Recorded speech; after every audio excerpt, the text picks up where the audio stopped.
Magbibigay na ng rekomendasyon ang National Bureau of Investigation or NBI para formal ng kasuhan si Vice President Sara Duterte. Kasunod ito na ginawa noon ni VP Sara na di umano'y pagbabanta kina Pangulong Bongbong Marcos.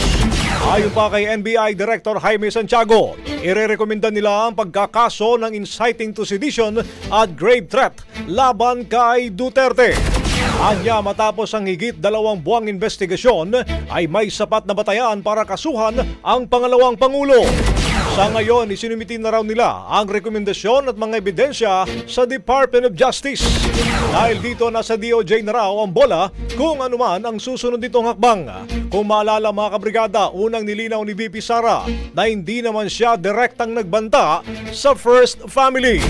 Anya, ang sinabi niya ay conditional lamang at ang di umano'y kinontak niya para dito ay kung sakali lang na may mangyaring masama sa kanya. Bagong-bago, Brigada Balita Nationwide. Ang bahaging ito ay hatid sa atin ng NutriCleanse Herbal Capsule. Linis tiyan, sexy tiyan.